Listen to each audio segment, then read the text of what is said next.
Hello and welcome to another edition of After the Whistle, Wednesday, October 8th. We are here on this rainy Wednesday. Times is flying. As you can see, Todd's yawning because he's pretty much just waking up a couple hours ago. Yeah, the rain. I heard that rain smacking that pavement. I just rolled over. Yeah, rain will do that. The rain in Spain falls on the plains or whatever, however that goes. I don't even know what you're talking about, but Some saying. I thought it rains mostly in London. And it's like gloomy out there, right? Yeah, London, fog Seattle. and stuff like that. Yeah, Seattle, they still with this the highest suicide rate. I don't know. Based on like how gloomy it is, I heard like at one point they had like the highest rate. Oh, for damn. Yeah. Well, it's always cloudy over there and depressing. So. Yeah, that might have been years ago though. Oh, okay. Yeah, don't quote us on that. Yeah, please don't. Yeah, just fact check it for those watching. Fact check that. make sure we right. So confirm that actually. Confirm that. We right. And my boy from Malden, he sent me a DM one time, and he was like, "Yo, my brother-in-law is a ref, and he said you be rashing him." I was like, probably right. And then he showed me a picture, and I was like, "Oh yeah, I do."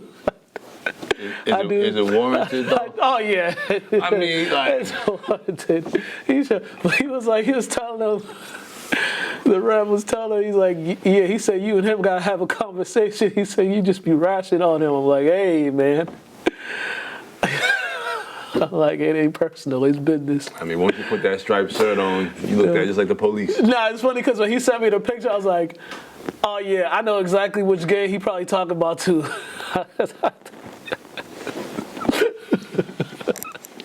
One thing I will say though, for refs across the board, like, y'all gotta start looking yourselves as like, not people in them. Like when you put that shirt on, stop looking at yourself like people are targeting you personally. Yeah. People just hate the striped shirts.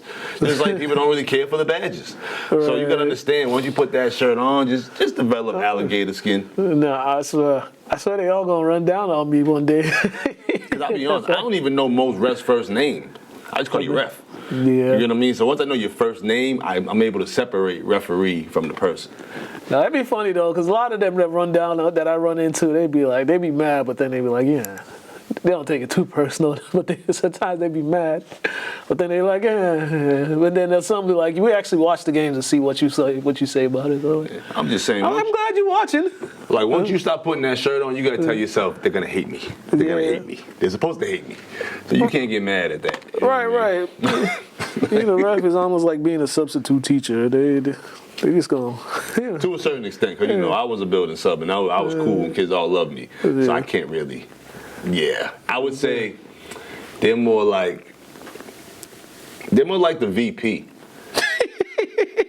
Because they swear they're so important, but it's like, bro, you still gotta answer somebody else. Shout out to my boy Gilly, man.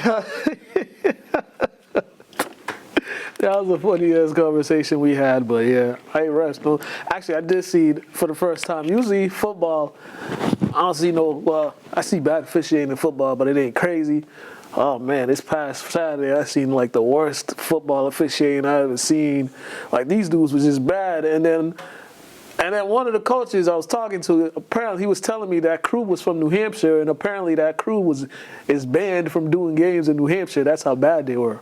So I was like, oh. So how are they? If you're banned from a state from doing games, you probably should be your referee badge, patch, all that should be revoked, and you just got to go do something else. Mm-hmm.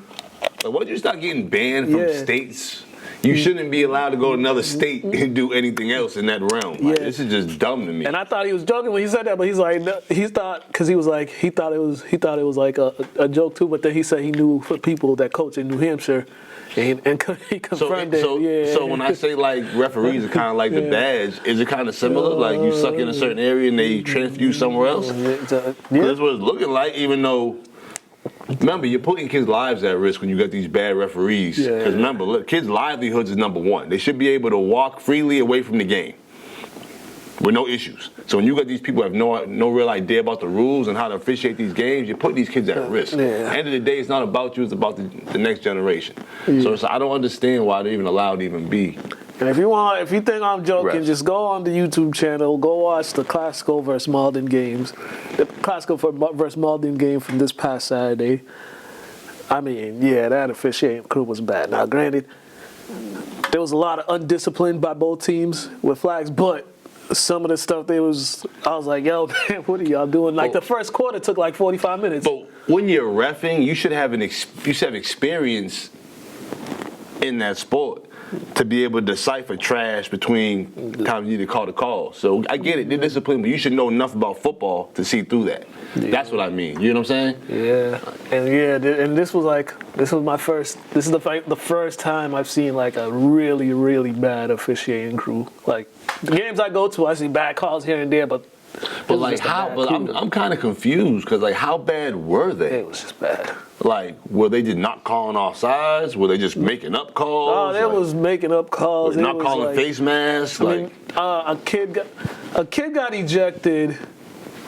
A kid got ejected, and then another kid. They told the coach, if you guys don't bench him, we're gonna eject them, and that's like a 2-game suspension if you get ejected in high school sports. Yeah. Not even 1 game? Yeah, it's 2 games.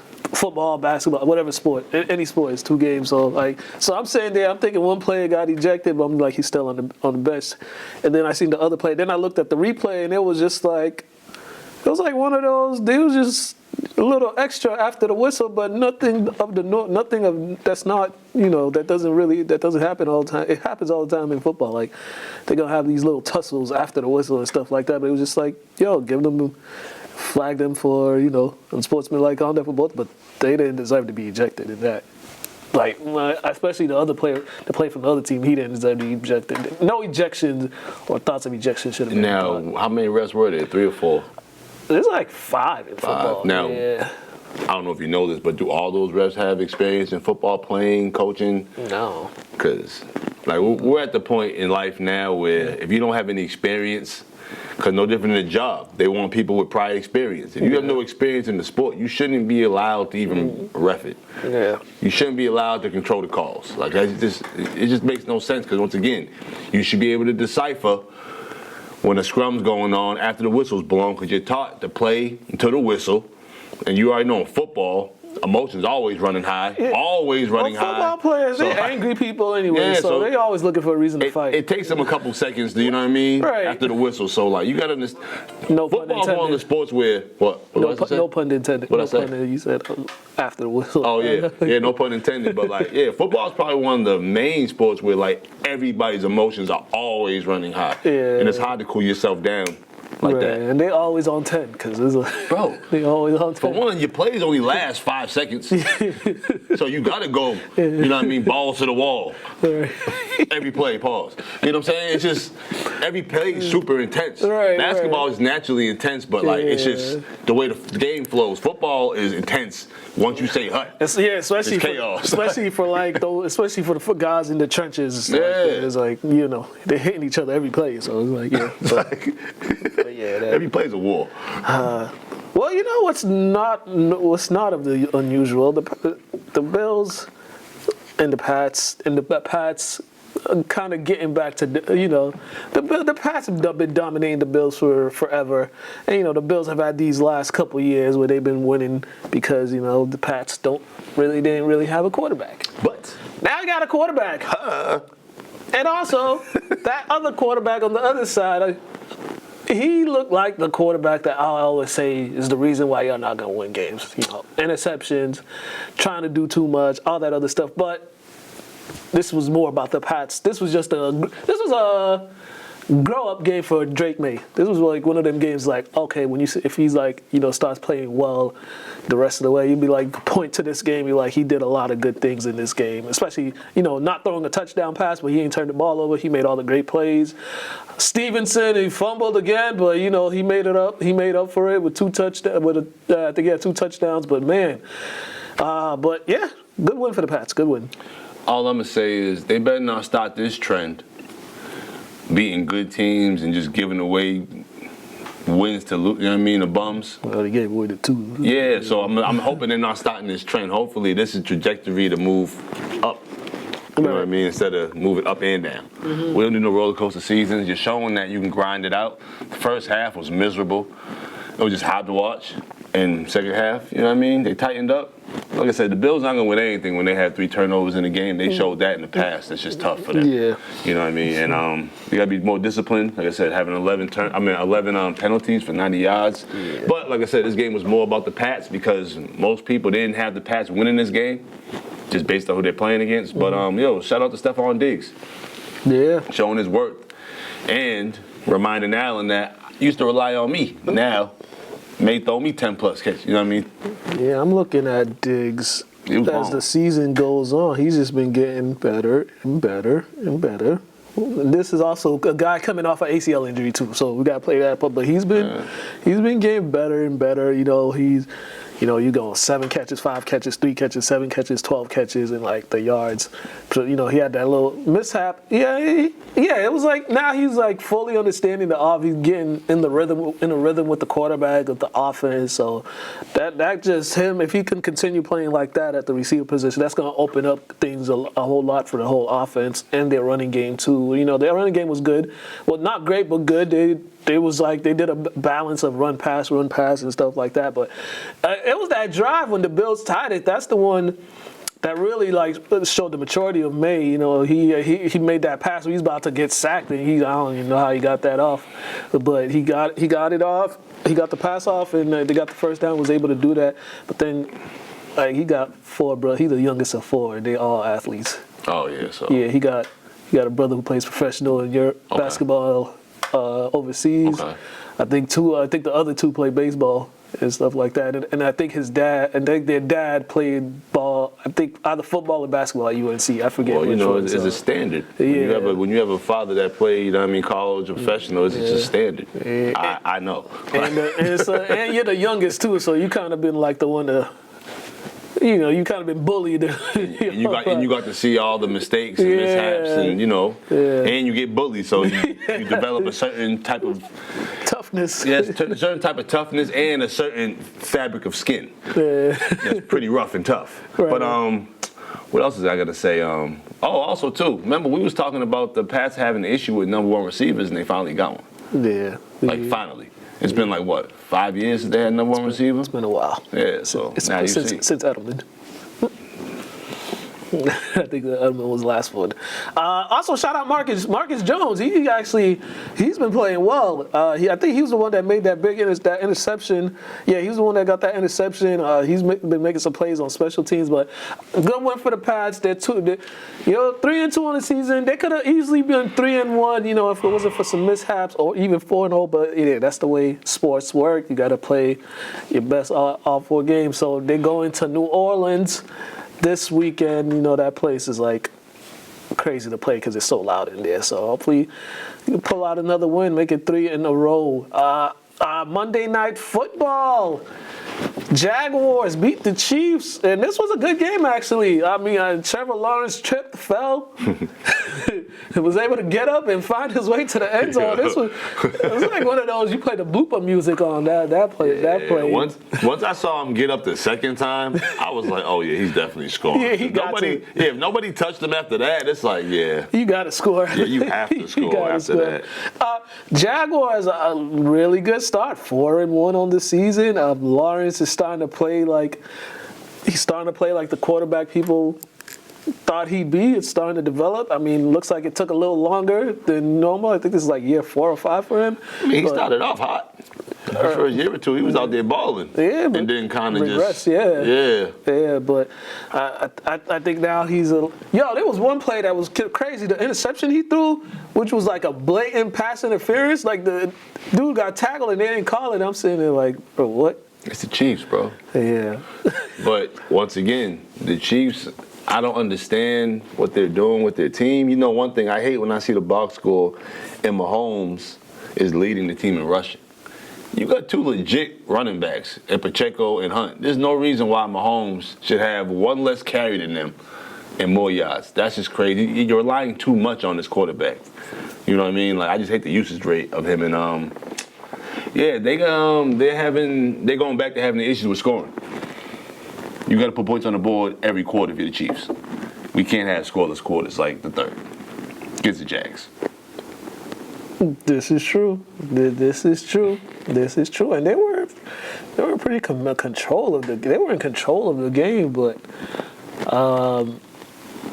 it just seemed like Jacksonville just hung around until they were able to get that little break that they needed, and heck, I think that final drive for them to take the lead, they converted on a couple third down. I think they might have had a fourth down or so that they converted on. So this says more like the Jaguars. It makes me like raise my eyebrows a little bit, be like, these dudes really. Can these dudes make some noise this season? Because they've got a good start right now. They got a balanced offense. They got a really good running back in Etienne Jr. He's good, and those receivers. They still haven't fully used all the skills of Travis Hunter yet.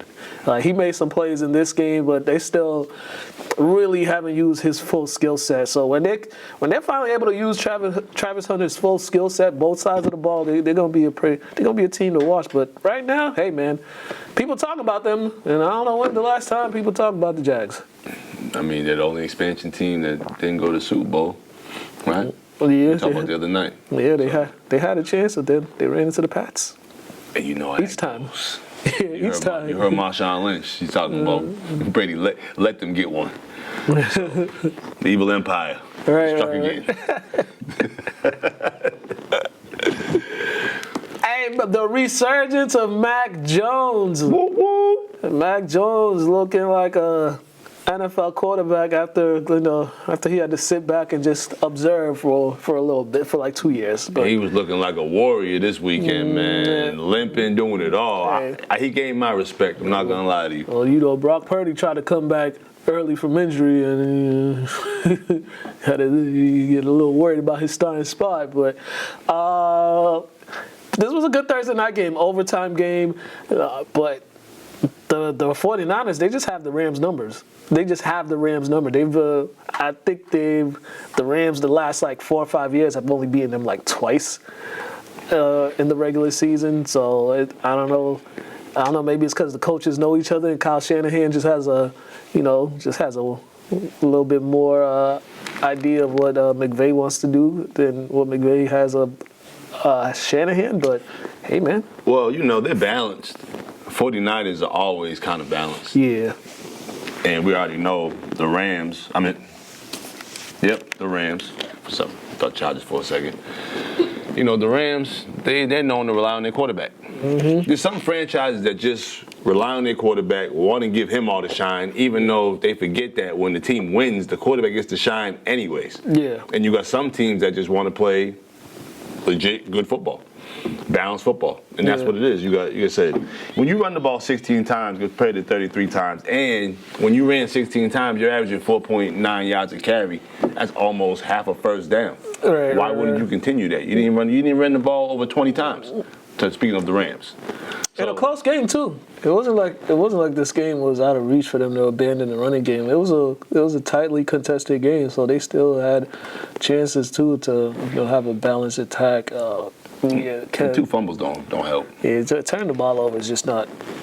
You turn the ball over, you're gonna lose the game. That's pretty much it. The 49ers did not turn the ball over at all this game, so you gotta value that football. We talked about Mac Jones, the other former Patriot, Kendrick Bourne. He had a big game as well too, with 142 receiving yards. So 4-1 for the Niners, and this was pretty much a home game for them. If you look at the crowd, that thing it was filled with red. So having a team in Los Angeles is and they were just kind of clicking. They were kind of clicking fourth downs, going 100% on fourth downs, 7 for 18 on third downs compared to the Rams 4 for 10. Yeah. Like, unless you just, getting touchdowns off first, second down, it's fine. But if you can't continue drives, like, what are you gonna do out there? Right. And this is like the first 49ers, like with Mac Jones in there. That offense is such a quarterback-friendly offense. If you're competent enough, you'll have, you'll put up numbers like that. So that's kind of insulting to Brock. But I already said last week or two ago that I think Mac is better. So he should be happy he made the Super Bowl. You know what I mean? I feel like certain players that don't really belong in positions, but they were able to produce for a couple years and made it to certain positions. They should just be happy they made it there.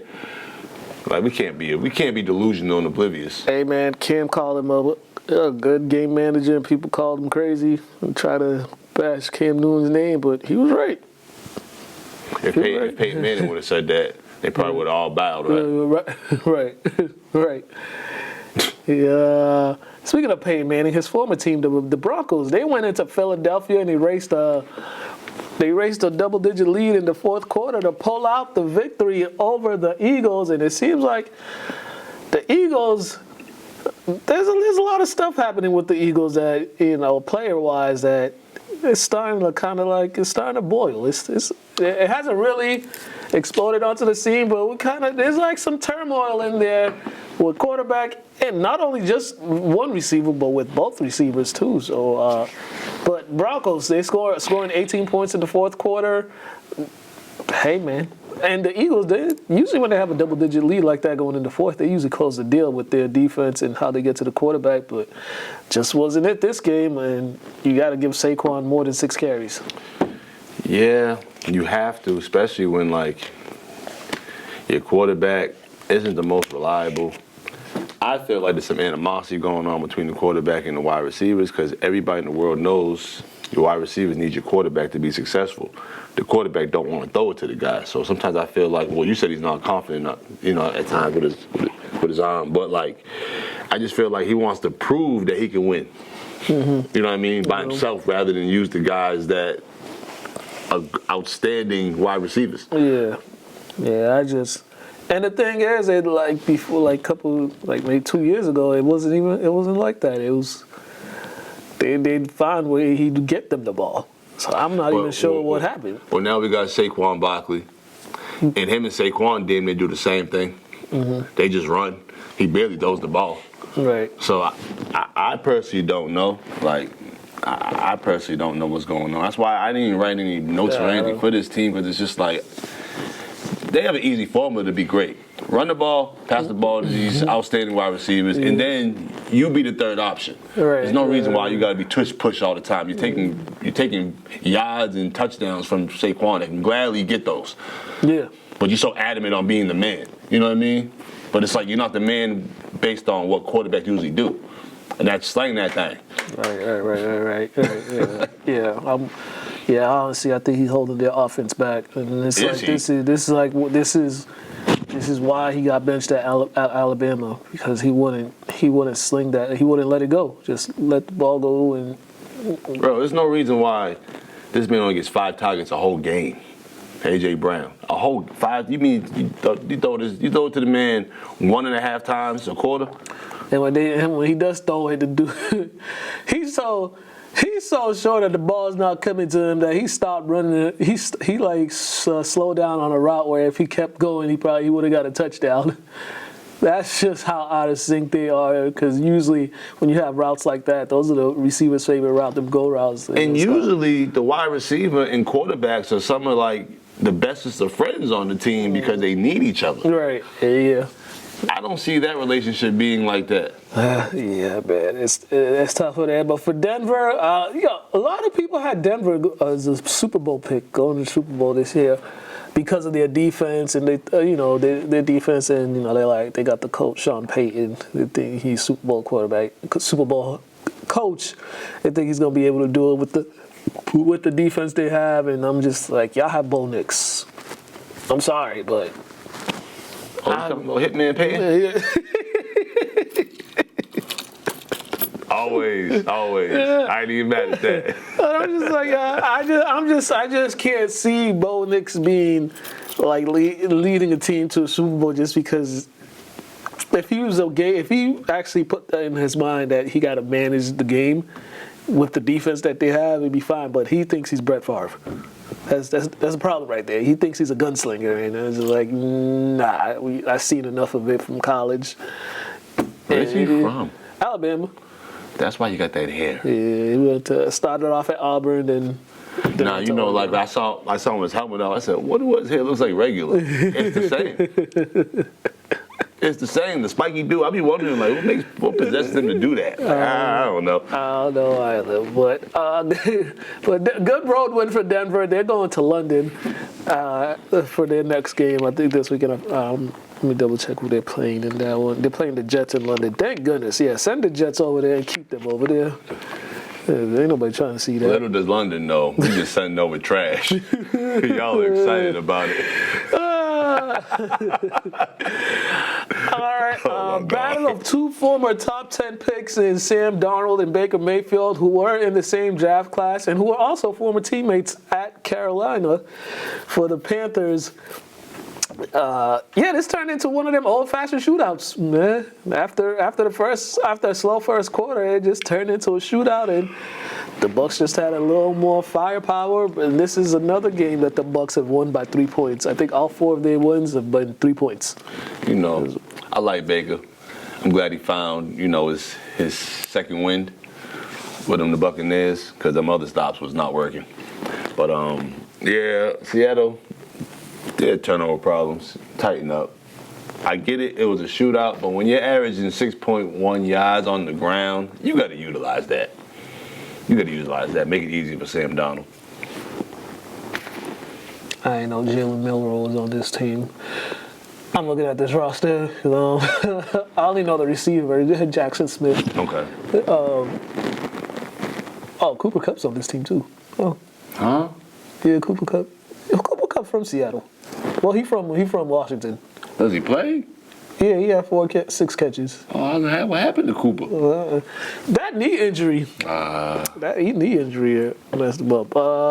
That rookie receiver, Emeka, for the Bucs, he had an outstanding game. He's having a good start to the season. I think he's caught a touchdown in every game this season. Right now, the Bucs are making noise.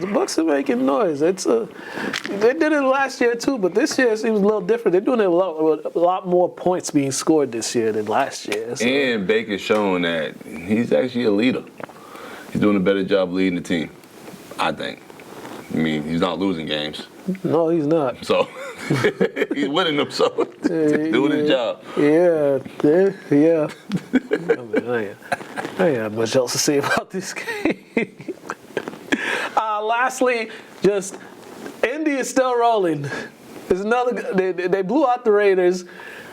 This is another game where they just blew out the team. I don't know if this team is for real. This is the question I'm gonna keep asking, but at the rate they're going right now, they got to be for real. I don't know. We got to see once the playoffs start. Yeah. Honestly, let's see how they handle the back half of the season.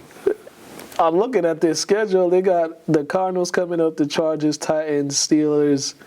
They got the Chiefs in November. They got the 49ers. They got Seattle. So they got some games where they can show us that they're for real. But right now, goddamn. 40 points. That's their second 40-point game of the season. I think they've only scored under 30 twice this season. I get this offense, man. By the end of the season, I might really have to apologize to Daniel Jones and just blame New York for his shortcomings. Cause I mean, that state and city is known for creating some shortcomings for athletes. Would he be considered for most improved player or comeback player? Well, I would say comeback because he wasn't hurt, but I mean, who else would you put in the most improved player category?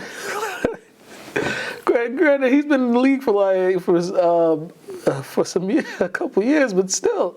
No, I'm just saying, who else would you put up there that's producing? So if he's playing way better than he was playing, yeah, he improved. Granted, he was a starting quarterback, so it's tough to get most improved to a starting quarterback. But if you was ass as a starter somewhere else and you better off now, you improved. I don't think he's ever played this well at all. Like in any life? point when he was with the Giants. Like this. I mean, that's what I'm saying. Like every team goes through a skid throughout the season, even if it's a 1, 2, 3 game skids. That's why I said we're going to see how they handle the back half of the season. Yeah, but hey, man. Because remember, injuries still happen and things like that, so hopefully they don't have any crazy injuries, but we got to see how healthy they are. I might. This season. This dude got me rooting for the Colts. Man, I don't want to root for them ever, but yeah, this don't make no damn sense. We got. Let's go to our plus one. We had Lynn Classical head coach Brian Smith joining us with me and Joey. The Rams got their first win of the season. He got his first win as head coach. I was talking to Will because apparently Will's brother gave a speech to the team. So I was like, oh, Junebug? yeah, he spoke to the team during leading up to the game. So I'm like, oh, that must be why they won. Is they had Junebug come in. But yeah, check this out. Yeah, check this out, and then we're gonna come back.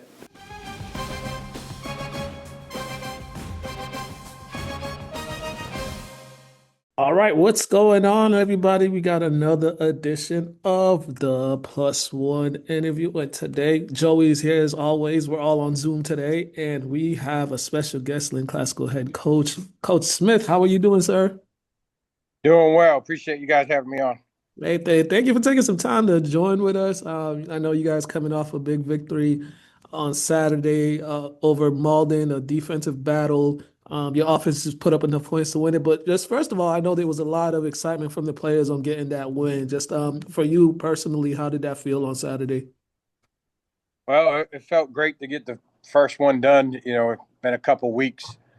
We close versus Lawrence in that first one, lost in overtime. And then even the Medford game at 0-0 headed into the fourth quarter, and we fell apart.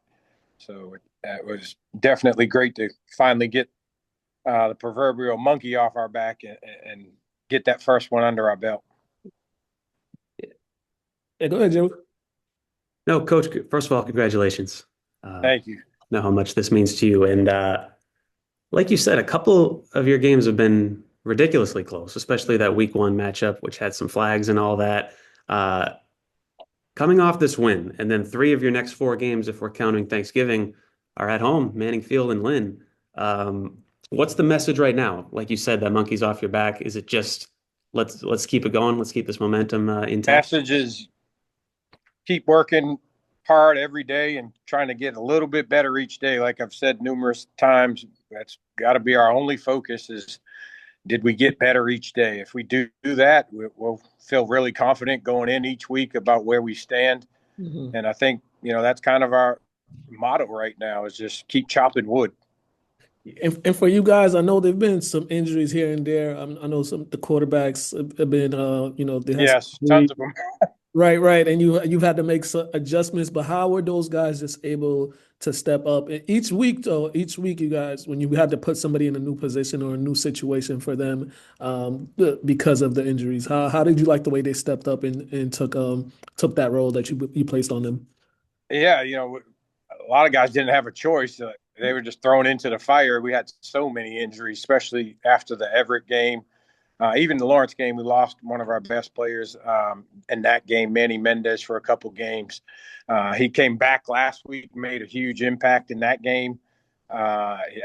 Against the Malden, he was our player of the week for that Malden game where he was all over the field defensively, as you guys saw.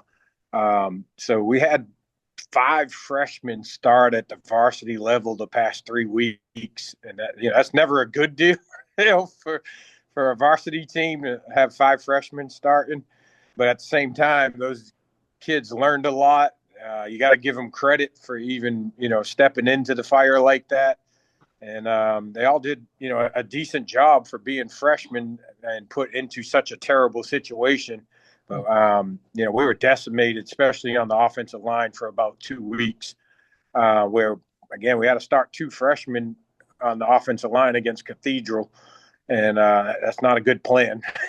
So we were glad this week against Malden, we finally had almost back to full strength. We're still missing Wesley Pierre, big lineman, but we're almost back to full strength now. And that's going to be a blessing for us going forward. Hopefully we can keep it that way. And we're over that hump of injuries that we suffered after the Lawrence game. Mm-hmm. Coach, next up is Saturday, Tech Boston Academy, a team that, doing some of my own little research for Saturday, they don't score a lot of points, but they're also not letting up a lot of points. Are you expecting kind of a slug it out, low scoring, tough game? What are you expecting? Yeah, it should be a tough game. Both defenses, on paper have played well for the most part. So we look forward to it. Obviously Tech Boston's, I believe they're Division 8. But that, you can throw the divisions out the water as we saw with Cathedral a couple weeks ago. And they're going to come in pumped up, ready to play. And our guys got to match that intensity, and I think they will. And like I said, on paper, it looks like a great defensive matchup. On offense, Tech Boston comes in with, kind of a multiple single wing slash I-pro offense on offense. So that will throw some challenges at our defense where we haven't seen a team yet deviate mid-game from an offense like they do. So, that'll be its own set of challenges for us is, they could flip-flop in and out of different formations, and it's a totally different offense you're seeing. So we'll be ready for that challenge, and we look forward to it Saturday and try to get win number 2. Yeah, and October is such an important month for the season, because you want to start positioning yourself for an opportunity to get a chance to play in the postseason, right? How important was it to start the month off with the win going into the next game because you wanted to get that good momentum going so you could string together some wins, due to these power rankings and how, we get them weekly and stuff like that? Yeah, that was huge. Also, even bigger than that was it was a GBL game. So, one of your goals is always to win the conference you're in. And now that we're 1-1 in the conference, Everett don't count; they're independent. We have a chance if we win out to win the conference. So that's a big goal of ours. Is even if you don't make the playoffs, you can still be GBL champs if you win that Thanksgiving game. Yeah, definitely. And you had so many guys that contributed in the game in the win over Malden. Kalunaski with his touchdown and interception. He also had a big catch to set you up for the first touchdown. Dylan Hun, offensively and defensively, he had a big sack when Malden was in the red zone, and then he had another big run. And then Charles Washington to seal the game for you guys. Just collectively, those guys, how impressed were you with how they were able to execute and come up big when the team needed them to make the big plays? Yeah, it's great to see Kalu finally getting into game shape. He joined us late.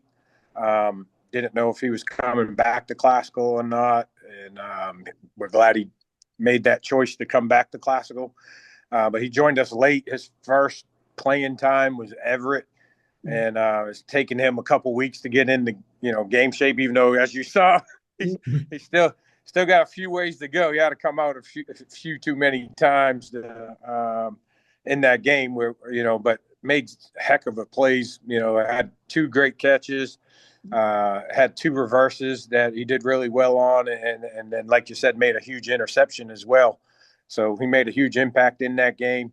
And we look forward to bigger things from him as he gets more accustomed to what we're doing in the offense and on defense, and special teams for that matter. He still, I think, is going to make a huge impact on special teams when teams finally kick it to him. I think someone's going to try him, and they're going to mistakenly make a mistake on that because he can take it to the house at any time. His first chance against Everett, he almost did. So. It's only a matter of time before he catches one team slipping and makes a big impact on special teams as well. But Kalu's, like I said, getting into game shape. And then Dylan Hoon has been that kind of sleeper cell, kind of slowly coming along all year. Every game has gotten better and better. And he's just a sophomore. So, again, looking for huge things from Dylan here on out, and he's a guy that can make an impact on both sides of the ball. And then Charles has been steady. Charles had some good rounds at the end of the Cathedral game and scored a touchdown versus Cathedral, and then we put the ball in his hands to win this one, and he got it done, and that says a lot about Charles's character. My last question for Coach. it's not really about X's and O's, but since this is, year number one with your alma mater, how have you been enjoying things? How's the job been treating you? And is it what you expected? Yeah, that's what, I've enjoyed it tremendously. It's exactly what I expected. We're building the program up again. Not to say that Coach Vaughn didn't have a great program. He did. He had an amazing program. And just last year, kind of things went southwards with injuries, just like our first half of this year. Mm-hmm. But, we're excited. We're excited that, we got 52 kids out playing football in the city of Lynn. So we're trying to build that number each and every day. And I know there was a lot of talk in the preseason before I got here that Classical would have to close down the football program and they wouldn't have enough kids to even make a team, and they'd have to co-op with English. And I think all that talk's gone away now. Like I said, we're up to 52 guys and growing each day, and guys are excited to play football again. So I look forward to it. I look forward to seeing, what we can do here in the next couple of weeks to end the season well, and then in the off season to get better. All right, definitely. Well, Coach Smith, thank you for taking the time out your day. I know you guys got to prepare for Tech Boston. That game is 11 a.m. at Manning Field this Saturday for those who are interested in attending. I think that might be the only football game on Saturday at Manning Field. So if you got nothing to do Saturday morning, make sure you go check out the Rams and go support them. Coach, we appreciate you very much for taking your time. We appreciate you guys also. Thank you for covering us. All righty. Have a good one. Have a good one. Yep. Ladies and gentlemen, that was Coach Smith.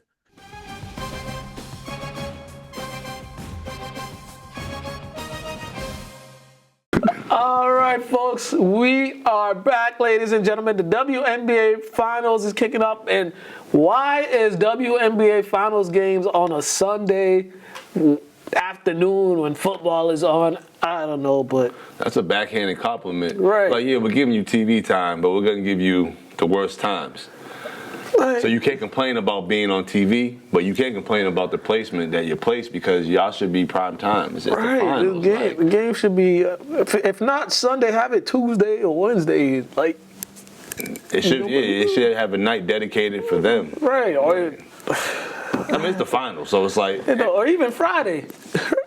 But Sunday, and some people want to watch the game. So I mean, I wouldn't mind watching it. Flipping back and forth. But I watched game one with Kevin at Tony's. We was at Tony's watching it, and we saw the missed free throws late. They had a chance to tie it up.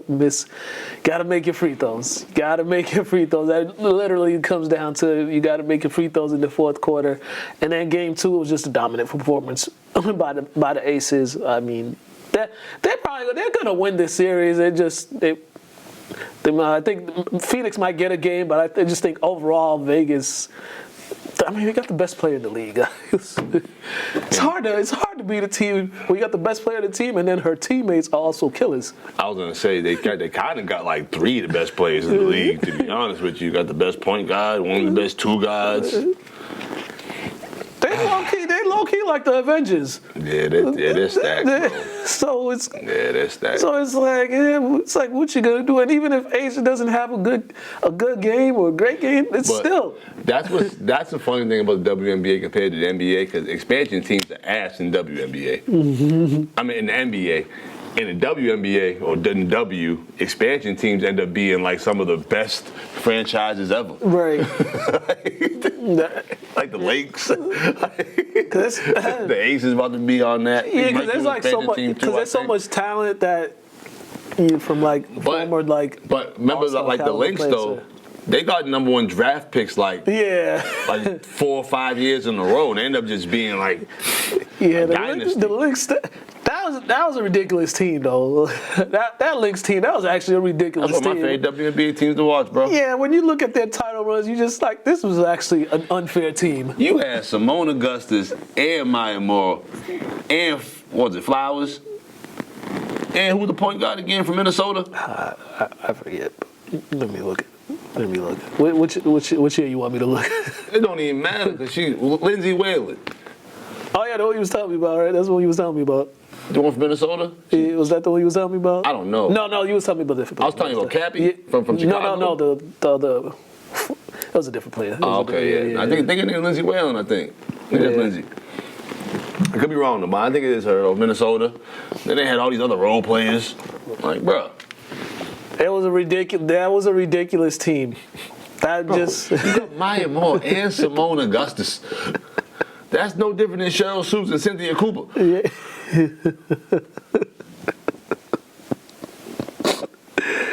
All right. This is a 2017 team. Simone Augustus, Rebecca Bronson, Sylvia Fowles, Maya Moore, Lindsey Whalen, and Natasha Howard. Yeah. And then, Renee Montgomery was on that team too. Exactly. And that's just a 2017 team. So that whole, They won 4, right? Yeah. I watched all them. That team, that was just unfair. Yeah. That legit was just unfair. That team to have all that talent on one team, that was legit unfair. And it was like, there's nothing you could do about that. I was telling you about Lauren Jackson. Yeah. Because you didn't know about the big Australian. Yeah, that was a killer. Yeah.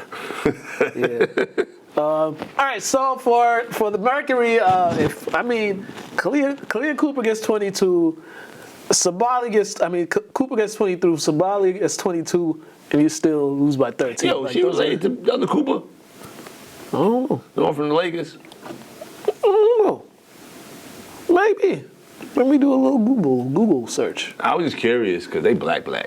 And I was like, what if they related? Let's look at the Wikipedia. But I believe Game 3 is tonight. So they got a chance to. They kind of look related. They don't say on here if they're related. I mean, I wouldn't be surprised. I'm related to the Burton girl. We both light skinned. There's a dude who played for Memphis, another Burton dude who played for Villanova. He light skinned too. Might be some distant relatives. Cause I don't have too many Burton cousins that are Burtons. You know what I mean? They're all different last names and stuff. So. But yeah, game number, what is this? Game 3, that is tonight, 8 p.m. I'll probably watch that game. Today's Wednesday. Yeah, I'll probably watch that. When is it? Tonight. 8 p.m. Oh, I might miss half of it. Yeah, so there's that. We got to keep rolling. Major League Baseball postseason. The Red Sox lost to the Yankees in the wild card round. Only thing I have an issue about that is Game 2. The Red Sox had a chance to take the lead at 4-3, and the dude held the runner at third base instead of sending him home. I'm like, bro, send him home. You gotta be aggressive. This is the playoffs. Like, don't hold him, especially when they were having trouble scoring and getting the ball in play. Like, they're already going home. Right. I was like, there was a lot of people. We all said the same thing. Investigate that third base coach, because why would you do that? Well, why? But let's see. The Yankees are down 2-1 to Toronto. I believe they won last night. 9-6 was the final score. Congrats to the Yankees. Vlad Guerrero, they got a big issue, and that's Vlad Guerrero Jr. What do you mean, Vlad big Guerrero. issue? He's hurt? No, he's an issue for the Yankees. That's why I say congrats to the Yankees for being down 2-1. We don't support that. Yeah, Vlad Guerrero, he's been on a tear. He had a grand slam yesterday. He said, he's a Yankee hater. He said even if he was dead, he would have signed to the Yankees. Oh, my man. He ain't no Matt Damon, whatever his name is. What was that guy's name? They call him Jesus. Was it Matt Damon? Son, Johnny Damon. Johnny Damon, yeah. He ain't. I'm not mad at anybody that played for the Yankees. But there should be something in your contract where you can't go from the Red Sox right to the Yankees. You got to take a detour somewhere else and then go to the Yankees. It's like a slap in the face, bro. Right. So shout out Vlad Guerrero, man. Yeah. Your dad's one of my favorite players. What other games we got? Philly and Los Angeles Dodgers. That's a 2-0 Philly lead. Los Angeles Dodgers lead. Milwaukee and Chicago. Milwaukee is up 2-0. I think Milwaukee got a local kid from Mass on that team. I think you are correct because I think he signed about a year or two ago. Yeah. Seattle at Detroit.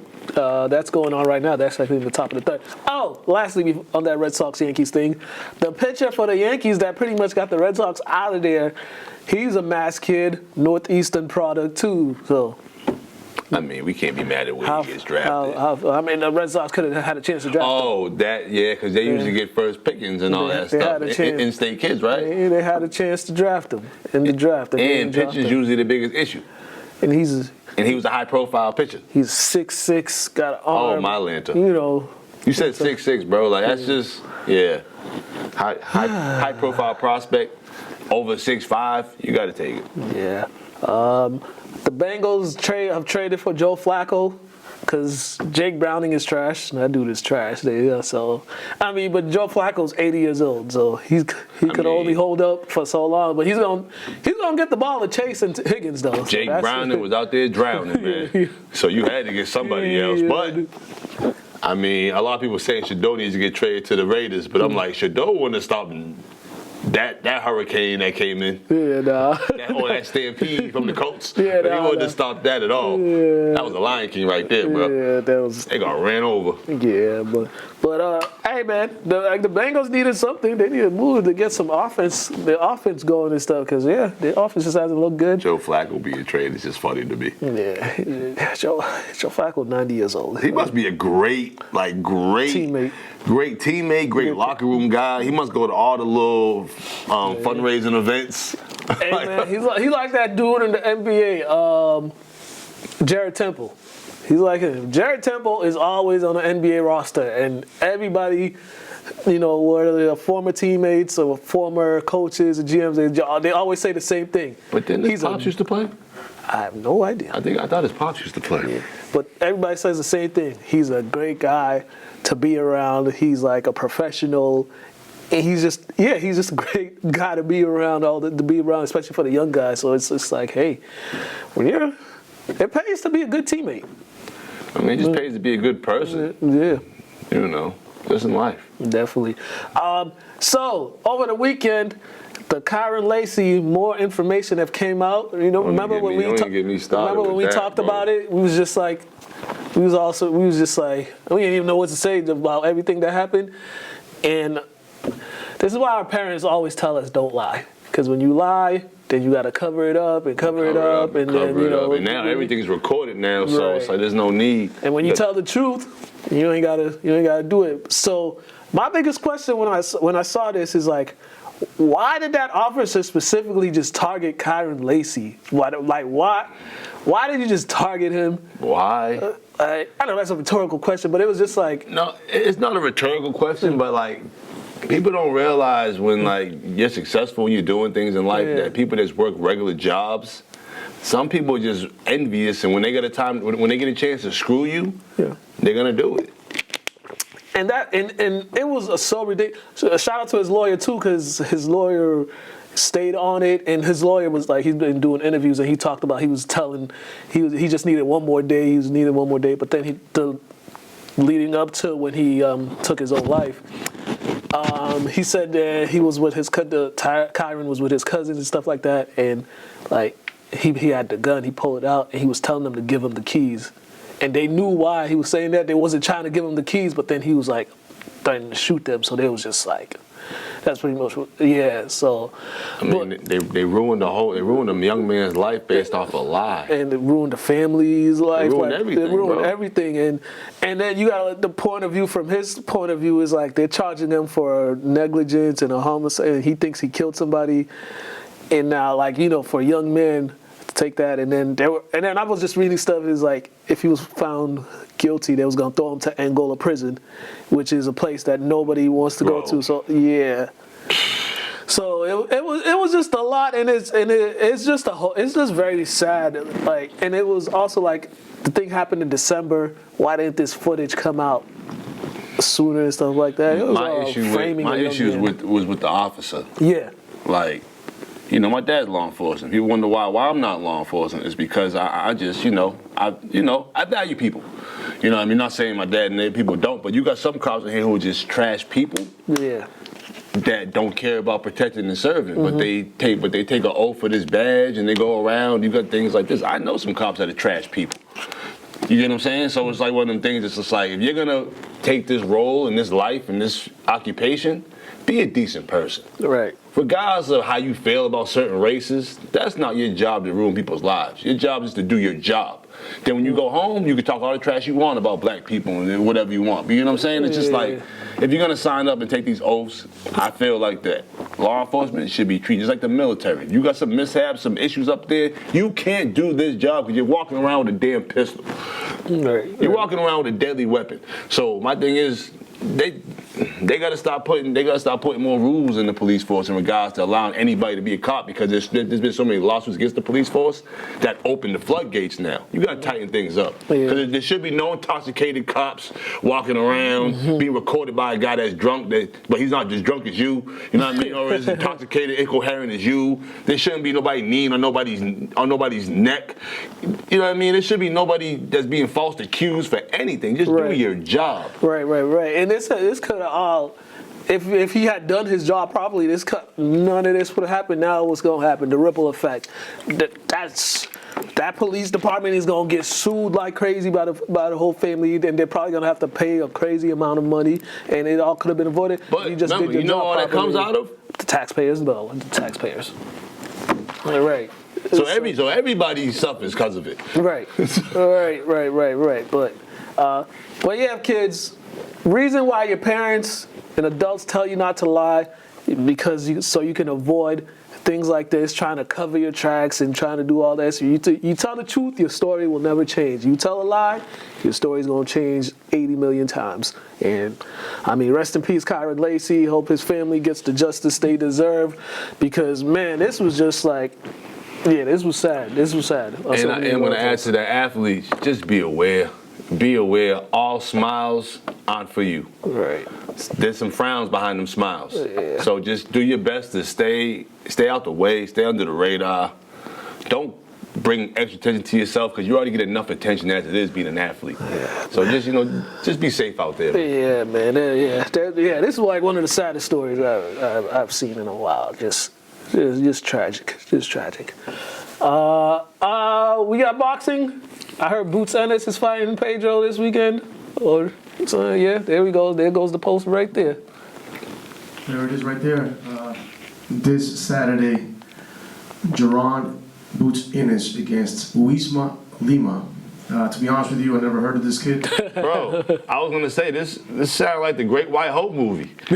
When Damon Wayans had a random guy just start boxing, like all these dudes want to fight Ennis, and he's fighting some random guy that we don't. Where's Stevie at, man? Where's Stevie when you need him? Stevie watches everything. He knows who this guy is. Right.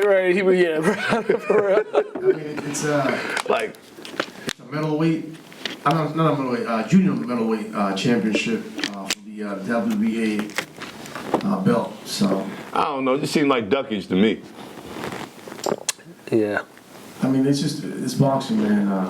You can see that on one side, boxing is actually fixing itself with the the addition of Dana White and Turkey El-Sheikh. Yeah, I'll say Turkey El-Sheikh. I don't know nothing about no Dana White being involved. Oh yeah, they partnered up now. They formed, I believe, TKO boxing. How long ago was this? They're the ones that promoted Canelo. It's been like a year or two, right? TKO has been around like a couple years. Around, but they actually I don't know if they bought it for someone else, but they're the ones that promoted Canelo versus Crawford fight. All right, that's good. But I mean, like the dude in what's his name? The Sheik, whatever his name is. Sheik. He's been doing this for a couple years though now, right though? Like, right. So like Dana White just hopping on you know what I mean? He's hopping on board of something that he sees as legit. I don't care where Dana White's from, bro. The way he treats the UFC, bro, I'm good. Yeah, I guess they formed this new league now. At some point, it's gonna you'll see it into fruition. More than like 200 boxers. So yeah, I'm not mad at Dana, but he just seen a great idea and he just jumped on it. He didn't create nothing. Absolutely. Right now it's that kind of a fight. I'm not interested, to be honest with you. Nobody is. Yeah, I mean, who would be? Bro, let's be real. People barely like watching boxing. Nobody wants to watch this. So if you're gonna have, if you're trying to pull people in, you gotta give people what they want to see. Or give them something interesting. Yeah. I mean, it says they're final eliminators, which is not bad. I mean, whoever wins can actually fight either Well, what's his name?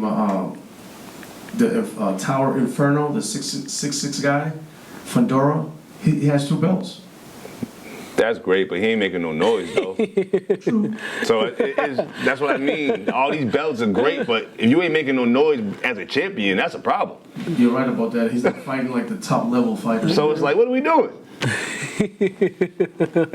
Hopefully he can move up at some point in his career to 160 and fight the best guys. You know, I play basketball, bro. Whoever's in front of you, you gotta play them. Right. You get what I'm saying? You can't avoid them. So I don't understand all this avoiding fights and grabbing random champions who ain't making no noise. I just don't get it.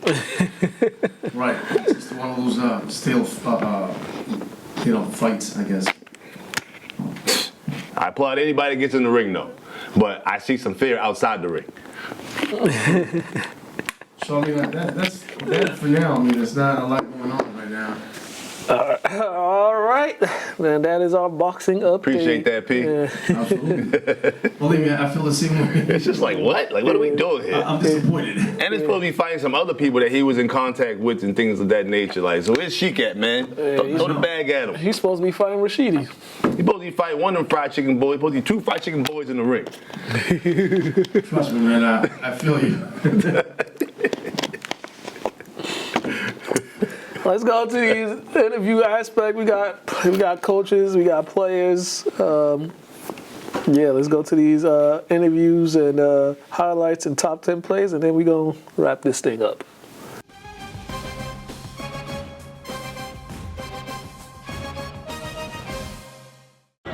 Coach, this was a defensive battle throughout, and your offense came up with the big play when they needed. Just talk about Nathan and Adam and just that connection they made up on that play right there. Well, starting with the defense, it was a rock fight. Both defenses played tremendous. We needed a big play, and Adam hanging in there and getting that pass off, and Nate just wouldn't be denied. Nate Smith would not be denied. He went up for the ball. He's got great hands. He's a big playmaker, and he saved a big play for the end. You guys, some penalties down the stretch, but also you guys, your defense came up with that big stop. Big stops, down, right? yes. How key was that? Because they were in the red zone, and you guys stopped them a few times down there too. Yes, defense came up big when it had to, when its back was to the wall, especially in the red zone. The defense came up big, time and time again. That was a well-coached, well-prepared St. Mary's team. And this was a playoff game, playoff atmosphere all the way. And I'm so proud of my coaches, so proud of my players. I'm just feel honored to be a small part of this. And how big of a road win is this guy's confidence-wise for your team? Oh, huge road win. It brings a lot of confidence. It's not an easy place to play. St. Mary's, any Lynn team plays you tooth and nail in here. And this is hallowed ground. And to come in here and have a win like this really is something that can catapult us. Congrats on the win, Coach, and safe travels back home. Thank you very much. Appreciate it.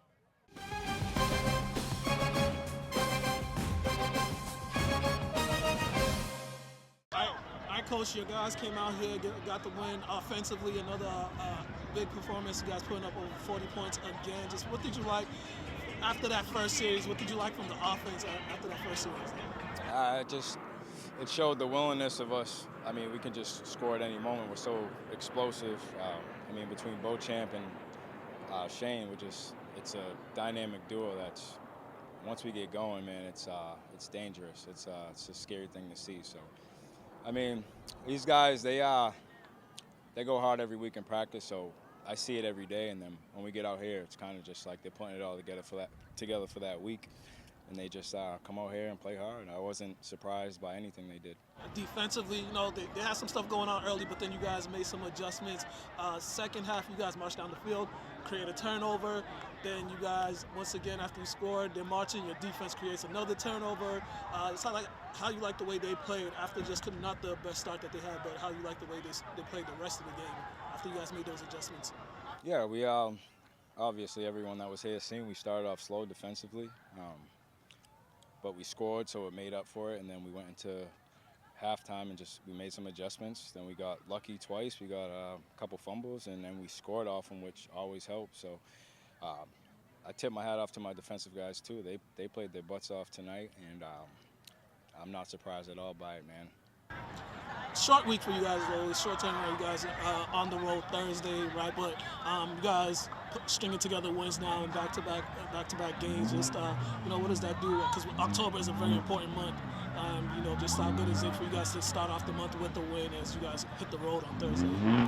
Yeah, I mean it's huge. I mean, now with the power rankings, every win it's a big deal. So tonight was huge, and then we're on to Malden Thursday, so they got some good athletes. They got some big boys. They got a good back, so we got our work cut out for us. So it's another big week to prepare for a good team, and it's obviously a short week, so we got to get ready to go. It's really only 2 days of practice this week, so we just got to be ready on Thursday. All right, Coach. Congrats on the win. Appreciate it.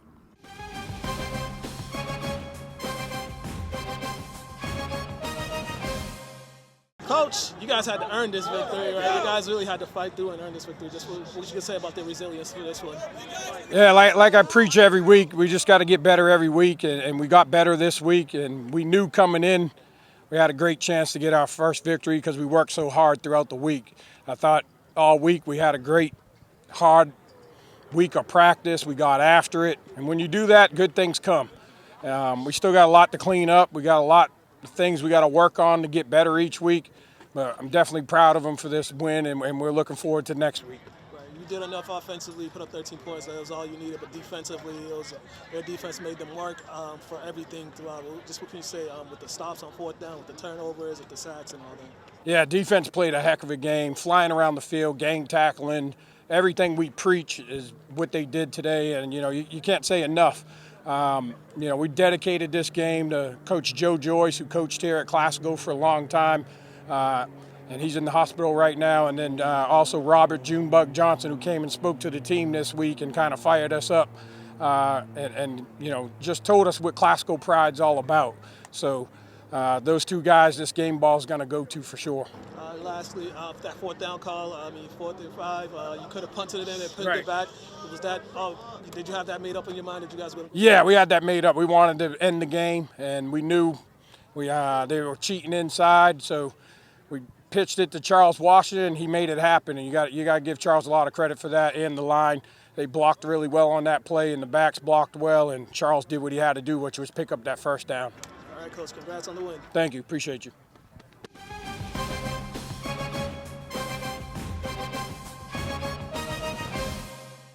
Fellas, this was a defensive game.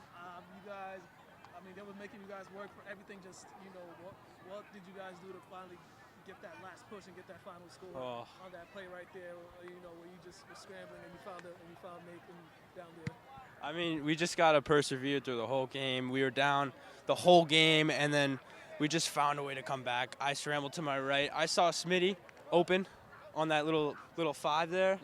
Yeah, and then just tucked it up, hope and prayed, and we got that touchdown.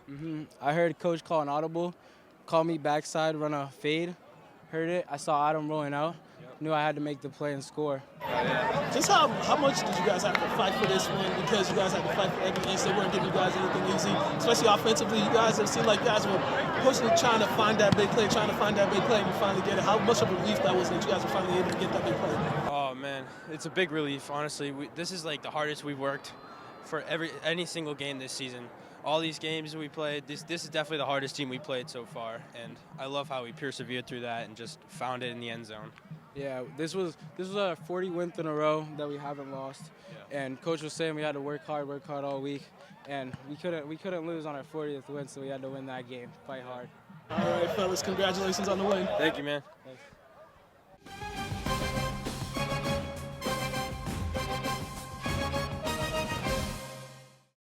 All right, fellas, back-to-back games, over 40 points. Offensively, you guys really got it going. A little slow start, but what kind of adjustments did you guys make to get you guys in the groove? I think just playing our game. We did everything right. I think we did pretty well. Defensively, when we were on defense, they were killing the clock a lot with their run game, so that kind of was able to keep our offense on the sidelines a lot. But once we started getting into a rhythm and getting the takeaways that we needed, we just marched down the field and handled business on the offensive end to put this game away and get another win. Yeah, that second half, you guys marched right down the field, get the touchdown, your defense gets you a turnover, and you guys get another score. Just how big was that turnover for the defense after you guys had just scored? It's huge. I mean, X and I, you know, when we're on defense, him and I are on the sidelines just talking about how we need to turn it up every time. And we make sure to get our guys right on the sidelines, just give them some energy, tell them that we need it every time. And, you know, we're never satisfied with the lead. We've come out flat the first two games. You know, it wasn't us. And we knew we were waiting to get that third piece of installment that we need to start winning games that we've had the last two games. So, you know, it's really just us turning it up every time and just not being satisfied. Next for you, big day on the ground, over 100 yards, running hard these last couple weeks. You've really been a focal point on the offense. Just how key is that for you, just to keep giving the offense that boost that they need to, you know, keep drives going and get those points? Man, I just tell them keep on going, because without them, we don't get points on the board. So with them, it's a big push. We get in the end zone, we win games. So yeah. Short turnaround. You guys got mauled in Thursday. You know, just what do you see from the team on both sides of the ball that you like going into this next game to try to get you guys a third win in a row? I think we finally put it all together. I mean, our team is fairly young. We have, I think, 5 freshmen starting at one point on both sides, and you know, dudes are playing new positions. I'm playing a new position. I think just the first 2 games was kind of just a testament of what's going to become the season. And these last 2 games, we've finally been able to put it together and show that, you know, just because it's a new team doesn't mean we're not as dangerous as last year. And we're just hungry to prove that we're still a great team and a playoff team. And, you know, we're looking to just go win the rest of the season and just come out hungry. All right, congrats on the win, fellas. Shout out Sin Kid. I want some free merch. You know, shout him out, get a discount or something. I've been buying the clothes. Please.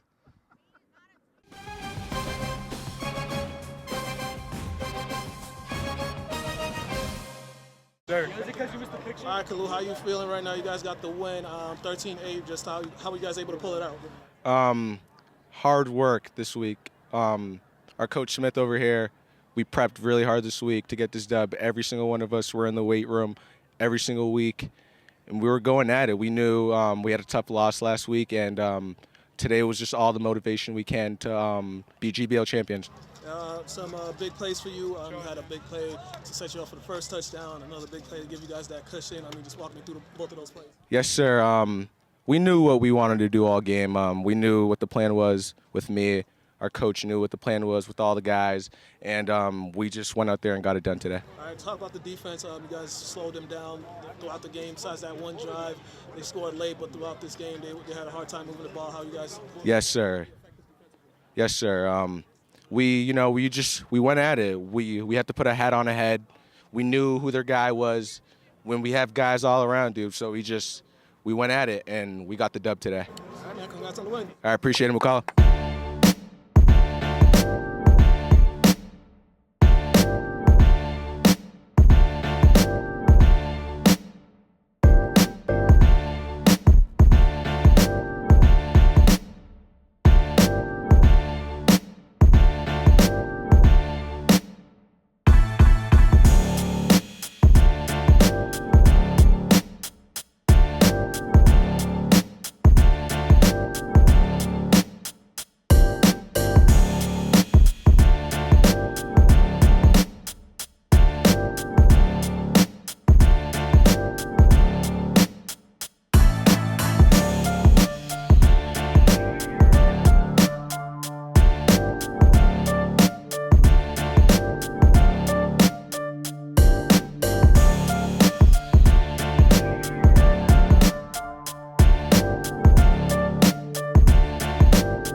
might have had water on it, to be honest with you.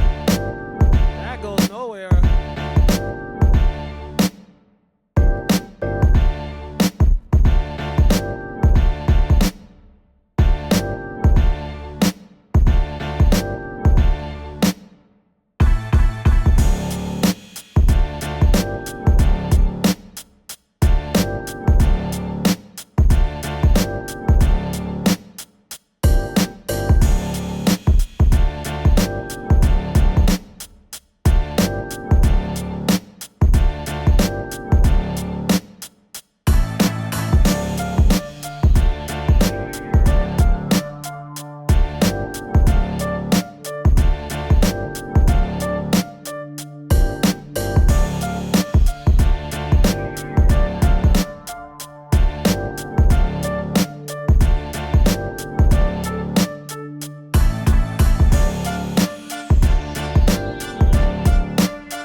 It's time for the top 10 plays from week 5 of the high school football season. At number 10, it's LaSalle and Bishop Hendricken, and LaSalle's Antonio Bearden goes up and catches it over the defender in overtime to tie things up at 20. The extra point will give LaSalle the victory over their rivals. At number 9, it's Lynn English's Shane Knowlton, who had himself a game against Revere. Here he is in the fourth quarter. He makes 3 guys run into each other. He cuts back, and then he's on his way for a 52-yard touchdown. Bulldogs will win this one, 43-19. At number 8 is Wilmington's Cam Pereira on the double handoff, who gets some great blocking, and he has an alley, and then he shows off the speed as he races 80 yards to the end zone for a Wildcats touchdown.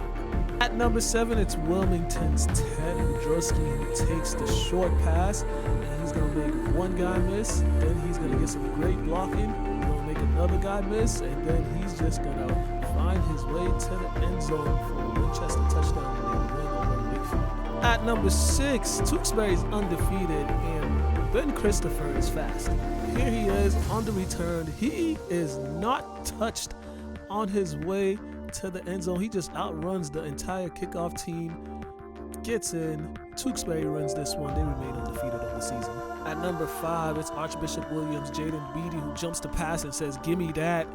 And he has blockers. He has no one in sight to stop him on his way for a 70-yard touchdown for the Archies. At number 4, it is Winthrop's Nick Romano, who jumps the pass. He has blockers. He cuts back.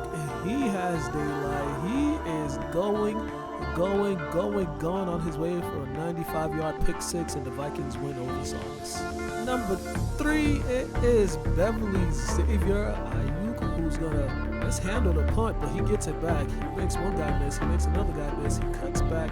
He hits the edge and then shows off the speed as he is gone to the house for a Panthers touchdown. At number 2, it's Nick Series, who shows off the athleticism by jumping up and snatching the pass. Then he shows off the speed on his way to the end zone for a Falcons touchdown.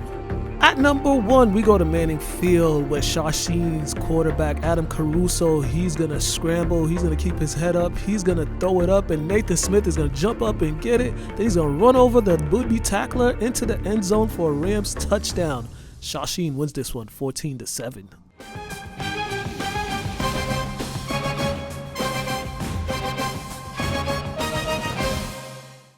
We are back.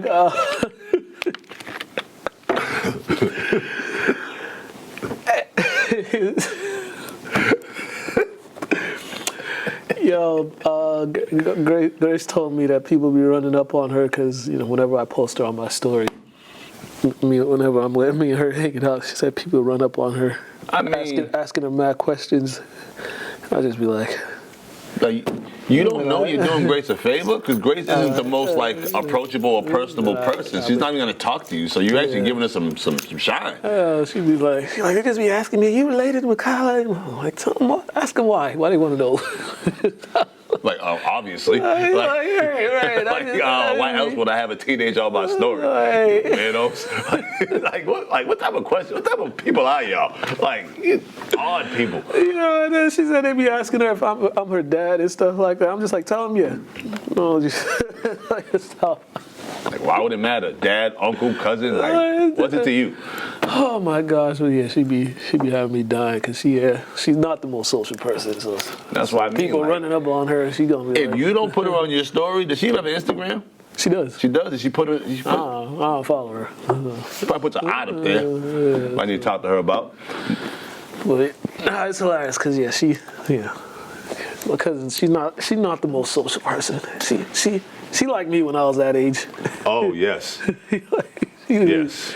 She legit like me. She just mean mugging all the time. Even when I picked her up today, just mean mugging. From Grace? Yeah, she just mean mugging. That's it, sir. But my dad's birthday, the 14th, is on Tuesday.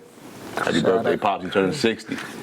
Big 6-0. Big 6-0. My little guy Caleb, his birthday was yesterday. He turned 8. Happy birthday to him. We'll see him this weekend. My little cousin, her birthday's today actually. She turned 16. Happy birthday. Yeah. There's a couple October birthdays. My little brother's birthday was like last week or so. Johnny? No, not Johnny, my other brother. Oh, what's his name? This one's Baya. Baya? Yeah. Like B-I-A? M-B-A-Y-E. Okay. Yeah. All right. So, a couple extra letters there, ain't they? Hey, man. That's how you Africans do. We add extra letters for no reason to our names. I was like, all right. For games at Manning Field this weekend, Lynn Tech is, I think it's senior night for them Thursday. Not Thursday, Friday. Senior night for them Friday. Time out. Season's already over? It's halfway over. Yeah. Huh? I mean, I thought senior night was your last home game before the Thanksgiving game. Yeah. Well, I think they might be on the road for like the rest of the season after this week. Nobody planned one home game? Nah, it's the way the schedule is. Yeah, it was weird. But St. Mary's had their senior night last week. What we got? Thursday, Lynn English is going to Malden to take on Malden. I will be at that game. What day? Thursday. What time? 6 p.m. I'm not. 6 p.m. start. I'll probably get there get in Malden at like 2 because leaving Lynn at 3 o'clock is just the most ridiculous thing in the world. Driving inland is ridiculous. Thank you for them people that ruined Market Street. Appreciate it. Remember, society's supposed to get smarter. Why are we adding things to the street? Hey, man. Lynn Classical's home against Tech Boston Saturday morning. That's a Saturday morning game, 11 a.m. St. Mary's is on the road. They're going to Bishop Stang. Where is that? I think that's way South Shore. We didn't play Bishop Fahey or Stang when I was in high school. Yeah, Stang might be like close to Rhode Island or something, around one of those towns over there. And then I forget who Kip's playing, but I believe they're on. I think they're playing Lowell Catholic in Lowell. So hopefully we have a 4-0 week. Hopefully everybody wins this week. Almost everybody won last week. City went 3-1 last week. So, yeah. Who lost, Kip? Nah, St. Mary's. Okay. On that crazy catch. Yeah. Which was that's one of the most impressive catches I've ever seen. What else? We got to get out of here because they got to set up for a forum here. Election is next month, November 4th. So, people got to do their thing. Oh, there's Mondays at Marshall Middle School. They got a league for the kids. I think middle school kids. So I think that's every Monday from like 5 to 9 or so. 3 games. Check that out if you got some time. We got to get up out of here. We'll see y'all next week.